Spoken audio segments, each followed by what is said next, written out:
అందరూ దయచేసి ఈసారి మా నాన్న మినిస్టర్ అయ్యి ఎమ్మెల్యేగా అయితే మీ అందరికీ ఉద్యోగాలు వస్తాయి. ప్రతి ఇంటికి పోయినప్పుడు నేను మాట ఇచ్చాను,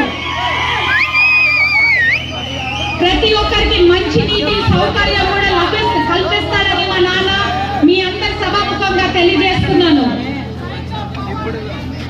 దయచేసి మీ అమూల్యమైన ఓటు సైకిల్ గుర్తుకు వేయించి జనసేన, బీజేపీ, ఎంఆర్